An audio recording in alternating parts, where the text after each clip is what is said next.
Tem uma outra palavra, porque a loja que faz óculos é American, uma bem famosa aqui e bem barata, American Best. É mais ou menos isso aí mesmo. E pertinho da minha casa, 3 minutos. É aquela palavra, entende? Que a gente precisa sempre lembrar dela. Muito bem. Irmãos, eu quero convidar você para pegar a sua Bíblia agora. E pega a sua Bíblia e abra a sua Bíblia no livro de Mateus, capítulo 28, versículo 18, 19 e 20.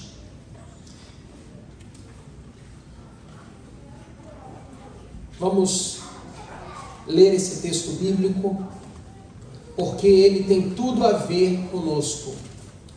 Nós estamos em um ano de evangelismo, tivemos um primeiro semestre abençoado, pessoas se entregaram a Jesus, e nesse segundo semestre também nós vamos trabalhar o evangelismo voltado para as famílias, e queremos trabalhar com as famílias, com os casais, de uma forma geral. E a Bíblia diz que Jesus, quando esteve aqui, Ele nos deu uma missão. Eu fico às vezes pensando, como que deve ser a vida de alguém sem propósito? Eu já falei sobre isso aqui. A vida de alguém sem propósito, irmãos, é uma vida muito vazia. Porque o indivíduo vive em círculos. Ele vive rodando em torno de si mesmo. Mas quando a gente tem propósitos, quando a gente tem objetivos, nós vamos avante, não há limites. Nós não damos voltas, nós vamos em linha reta. Então nós precisamos ter propósito, nós precisamos ter objetivo. Eu defendo a seguinte tese de que nós precisamos ter os nossos objetivos de vida escritos em papel, no celular e em um lugar que seja visível todo dia de manhã, para você não esquecer. Alguns aqui já estiveram na minha casa, porém não foram no meu quarto. Mas no meu quarto eu tenho um quadro branco, aonde eu escrevo ali o que eu preciso e quero fazer e alcançar. Eu tenho um déficit de atenção gigantesco. Se um mosquito passar aqui, eu já perco o texto bíblico onde está. Então eu tenho que ter tudo escrito. Talvez alguém aqui seja assim.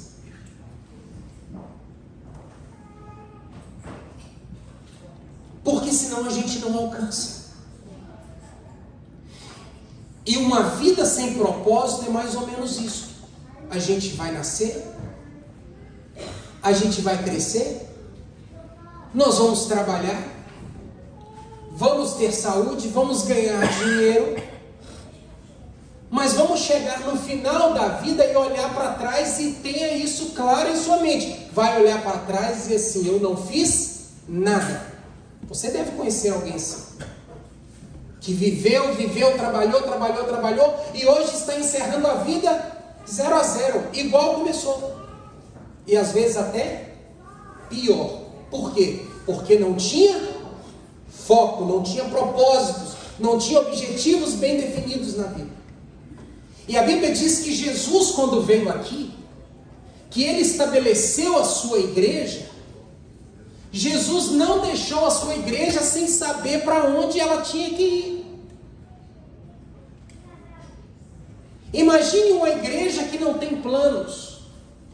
Imagine uma igreja que não tem objetivos, que não sabe aonde quer chegar. O que acontece com essa igreja? Jesus sabia que aonde tem gente, tem o quê? Qual é a palavra? Pecados. E o que é pecado? Pecado é aquilo que nos desvia dos caminhos do Senhor. Jesus sabia que se a igreja dele, que ele estabeleceu, não tivesse propósitos, ela iria cair em pecados. Ela iria se perder. Assim como também é a vida de um homem, de uma mulher ou de um jovem que não tem propósitos, que não tem objetivos, as coisas periféricas da vida vão atraí-lo e vai fazer com que ele gire em torno de si mesmo e perca a direção.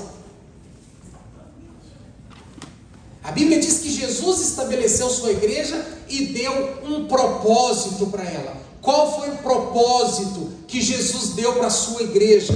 Vamos ler. Capítulo 28, versículo 18 adiante diz: Jesus, aproximando-se, falou-lhes. Esse lhes aqui refere-se aos seus discípulos. Aos seus discípulos.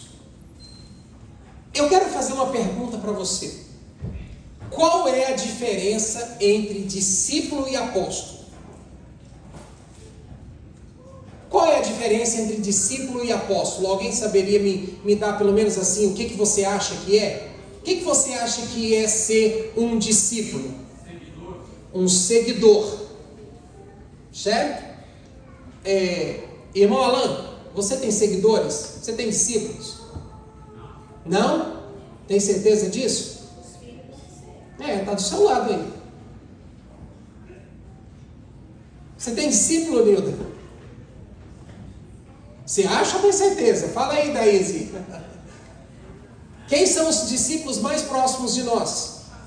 A nossa família. Todos nós temos discípulos, então todos nós somos mestres em alguma coisa. Jesus tinha discípulos porque ele era um mestre e eles o seguiam. Fato é que eles seguiam tanto Jesus de perto que a Bíblia diz que quando os discípulos estavam sendo acusados após a prisão de Jesus, o que eles disseram? Esse aí fala como? Como um deles. Parece que eles estiveram com ele. Porque eles estão falando exatamente como ele falava. Então o discípulo é aquele que segue. E o apóstolo? Quem é o apóstolo? O apóstolo, ele também é discípulo, mas ele vai além das fronteiras na qual ele vive. Entende? Por isso o apóstolo Paulo era um discípulo, mas também era porque ele não ficou pregando o evangelho somente aonde ele estava. Ele não ficou pregado no seu mestre, ele foi para longe. Ele saiu para as outras nações apostolando, quer dizer, confirmando, anunciando o evangelho. A Bíblia diz então que Jesus, quando estabeleceu sua igreja, ele, aproximando-se, falou-lhes. Mas ele não falou só para os 12, ele falou para todos os seus seguidores. Porque nesse dia aqui, quando ele citou estas palavras, Jesus e os discípulos não estavam sozinhos. Haviam mais de 120 pessoas junto com eles. Porque quando nós estudamos o livro de Atos, a Bíblia diz que após a ascensão de Jesus, os discípulos saíram pregando após o derramamento do Espírito Santo no Pentecostes, e a igreja foram acrescentadas em um dia, mais de 5.000 pessoas. Mas nesse dia da ascensão aqui, a Bíblia diz que havia, no Monte da Ascensão, aproximadamente 120 pessoas. Jesus falou-lhes, Jesus deu o seu propósito, não para só os 12, mas para toda a igreja. Para todos nós. Todos nós. Então, Mateus capítulo 28, 19, Mateus capítulo 28, 18, 19 e 20, não é uma mensagem para o pastor da igreja. Não é uma mensagem para os anciãos da igreja. Não é uma mensagem para os diretores da igreja. A mensagem de Mateus 28 é para a igreja. Para todos os discípulos de Jesus. Amém? Amém. E qual é a mensagem? Qual é o propósito da igreja? Se o propósito da igreja, naqueles dias foi dito para Jesus, para a igreja, esse propósito é nosso. A nossa igreja precisa ter esse propósito bem claro. Qual é? Aproximando-se, falou-lhes, dizendo: toda a autoridade me foi dada no céu e... Essa expressão, toda autoridade foi me dada no céu e na terra, é porque representava um comissionamento direto do céu. Jesus não seguia a orientação de ninguém, a não ser do seu Pai. E a Bíblia diz que quando ele começou a falar, ele disse assim, Jesus evoca a autoridade divina e diz assim, o que eu vou falar para vocês agora não foi homens que mandou eu falar, foi direto do céu. Porque toda a autoridade me foi dada. E ele agora diz, ide. Ide. Nenhuma igreja, irmãos, foi estabelecida para ficar onde está.